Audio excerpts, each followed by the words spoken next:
Welcome to this all-new edition of Channel 97 News. We come to you today from Mrs. Caton's classroom, and here's a look at just some of the stories you will see on today's show. We take a look at the grand opening of our new Performing Arts Auditorium. We join the psychology classes on their recent field trip to the St. Louis Zoo. We visit with one of Oakville's new administrators. And we get technical as we follow a day in the life of an important staff member at OHS. We'll have all that and much more on today's edition of Channel 97 News. And it all starts now.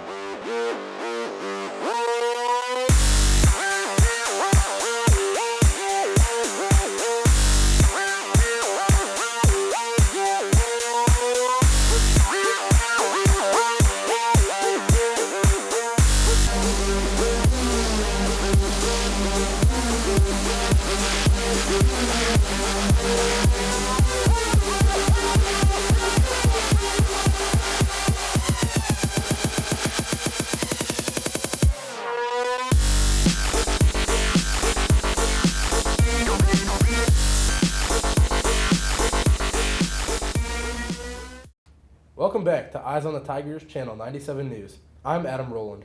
And I'm Nicole Carey. Our first story takes us across the school district to Melville High School, site of the brand new Nodelman Auditorium.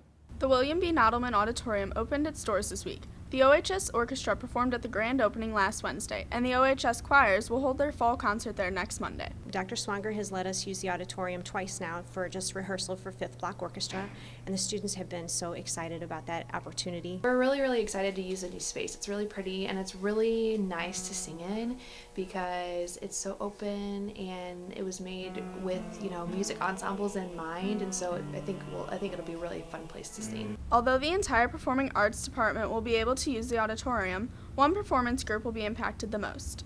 The theater we used here at Oakville is a thrust theater where you have audience members on all three sides. The stage over at the auditorium is a proscenium stage, which it has the audience just sitting directly in the front. Everything that we did with set is going to have to be changed. We're going to have to think bigger. The way we speak is going to have to be different. It's no longer going to be up close and personal. I think it's going to change almost every aspect of how we do theater here at Oakville, and I think it's going to be for the better. We might be able to do some musicals. We haven't really been able to do that in the basement because the stage is not big enough to do that. I am so excited about the auditorium opening. It's been something that has been talked about for a couple of years, and just finally see it come to life it's really exciting. With the Nodelman Auditorium being connected to Melville High School, what are the chances of one being built at Oakville? Superintendent Dr. Eric Knost answered this question at the dedication ceremony this past week. We're not done, folks. We're not done. I will not be done. I won't rest until we have a similar space at Oakville High School as well. With Holly Dinkins and Mara Maltagliati behind the camera, I'm Jackie Druppert for Channel 97 News. Do you find yourself dozing off in class? If so, you may be interested in this next story. Wake up, Oakville! Many of you did not get enough sleep last night because you were doing homework, procrastinating, playing video games, or texting. Many times we just don't get enough sleep, and it shows in class. On some school nights I go to bed at 10:30 if I don't have a lot going on, but if I work or have a lot of homework, I won't get to bed till 12 or later. If I'm really tired, I can't focus or learn anything or get anything out of class. I can't even get sleep generally. I'm awake till 2 in the morning, not because I have anything to do or even stress sometimes. It's just because I can't.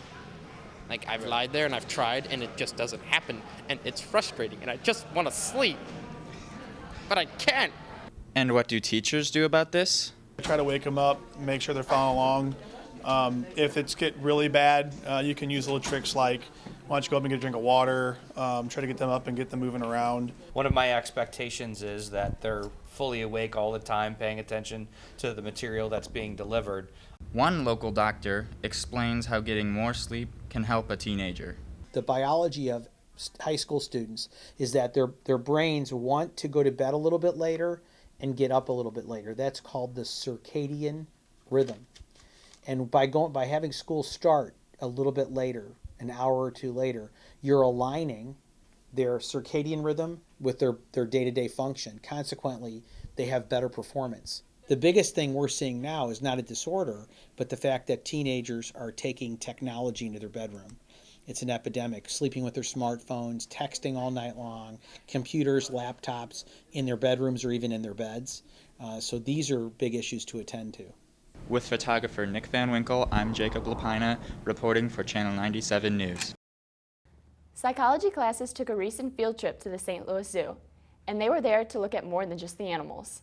The kids were supposed to come up with an idea or several ideas, collect the data about what it is that they wanted to measure, what it is that they wanted to look at, and then the ultimate project will be they need to take the idea that they had, the data that they collected, go through, analyze it, and then summarize their findings, and then turn that in as a experimental, social experiment writing assignment. Go to strangers and act as if I knew them and see how they'd react, and most of them act as if they knew me too.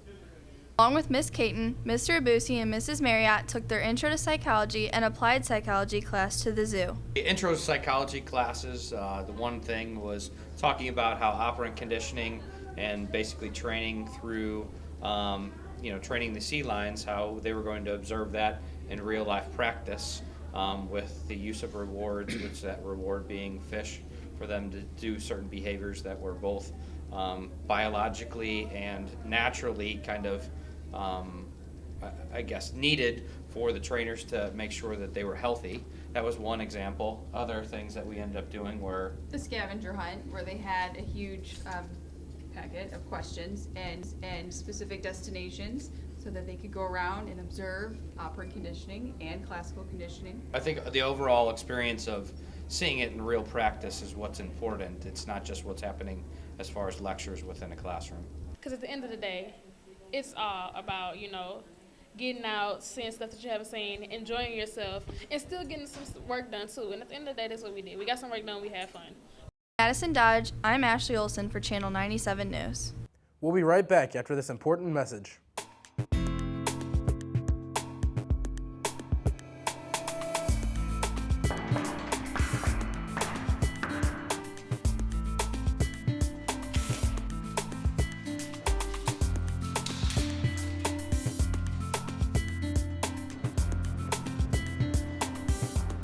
Hi, can I have 2 Rice Krispie Treats, please? Sure thing. Let me see your ID first. There you go. Thank you.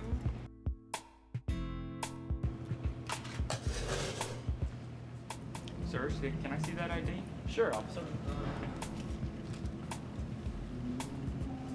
Sir, do you know the consequences of owning a fake identification card? Purchasing a fake identification card has consequences both in and out of school. In school, it can result in detention, but out of school, it's a felony. So be responsible and don't buy a fake identification card. Wait! Come back! You forgot your Rice Krispies! And now a brief look at sports. Congratulations to the boys cross country team for winning the district championship last week.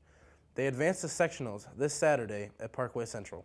It felt amazing. I mean, we hadn't done it in 22 years, and it was something new, and it was awesome for us to do it this year, especially since it's our senior year and graduating. It's nice to go out like this. The OHS football team ended their regular season with a record of 6-3. The Tigers will host Melville in the first round of the district playoffs tonight at 7 p.m. Well, it's fun playing against Melville because those games are real hype usually, and it's always real competitive. Everybody mad. I don't know. I just like the rivalry thing. It's real fun. And now it's time for our special profile. We take a look at our new assistant principal. Many of you may see our new assistant principal, Mr. Bullington, walking around school, but do you really know his duties here at OHS? I'm in charge of the science department and the English department, and I work very closely with the department chairs to make certain that the teachers have the curriculum and the materials that they need.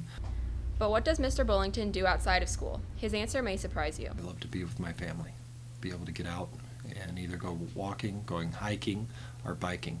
But the most interesting thing about what he does in his free time is that he's a security guard at Six Flags St. Louis. So how does working at OHS relate to working at Six Flags? There's a lot of similarities between Six Flags and, here at the high school. Out there, you walk around and make sure everybody's having a good time. Here, you walk around and make sure everybody's having a good day. If they look lost out at Six Flags, you help them find their way. At the high school, you help them find their way. Oakville is a wonderful, absolutely wonderful place to be. It's one thing for those that have been here for a while to go, yeah, this is a good place. But coming from the outside and seeing what a great team and what great kids that we have over here, this truly is a wonderful, wonderful school to be in. And I'm very proud to be here. With Nicole Carey, I'm Amanda Lupke for Channel 97 News. Now for the return of one of our most popular segments from 2 years ago. It's time for A Day in the Life.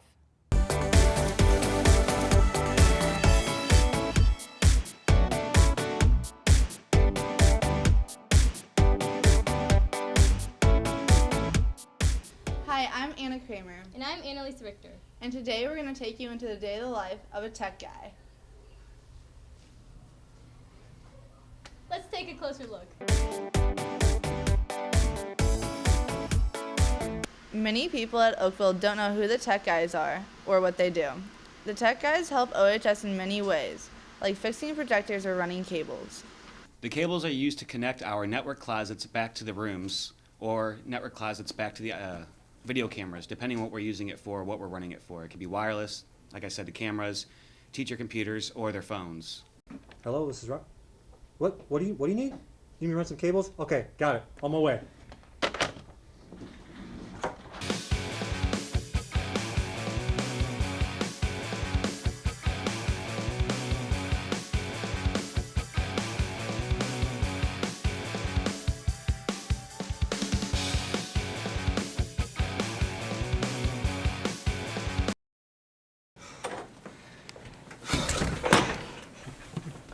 The tech guys also help students with their one-to-one laptops. I asked the student to show me the issue so I know what's going on, because they're like, oh, it's broken. Well, okay, show it to me. And then I try to fix it. If I can't fix it, I give them a new laptop. Simple as that. Could you fix this? I sure can.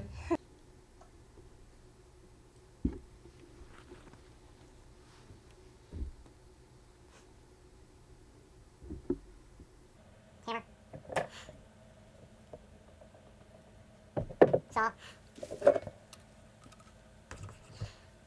Wrench.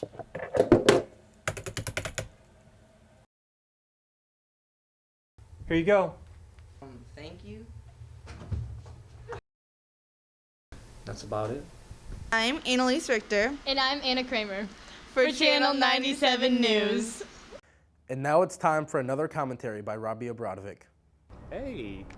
Oh my God. Now, first of all, let me start with her hair, right? So she's like walking up. It's like volcano weave. You can't even get this level of gross, okay? And then I just...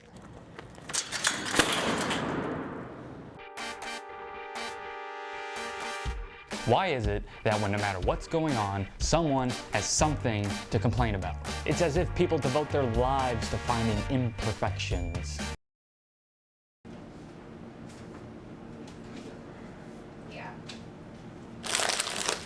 These are baked Cheetos! Where do you get off? Whether it's work or homework or others or even food, someone is always gonna have something to say. What? Chicken is one of God's lesser meats. I only eat whale carcass. Well, la-di freaking da. Most of the time, it's not as bad as you make it out to be. If stuff like your future ability to get a house or to get a stable job isn't in trouble, then it isn't that big of a deal. The thing to remember is to not make big things out of small things.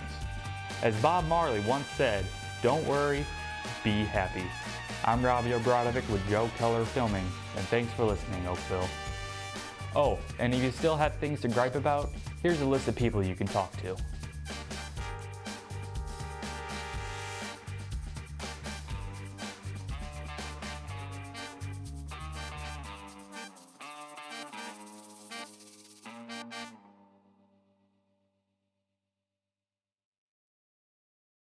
Well, that wraps up this edition of Channel 97 News. Be sure to join us on our next show on November 12th, where we take a behind-the-scenes look at our upcoming fall play. Thanks for watching today's show. I'm Nicole Carey. And I'm Adam Rowland. Remember, Oakville, keep your eyes on the Tigers.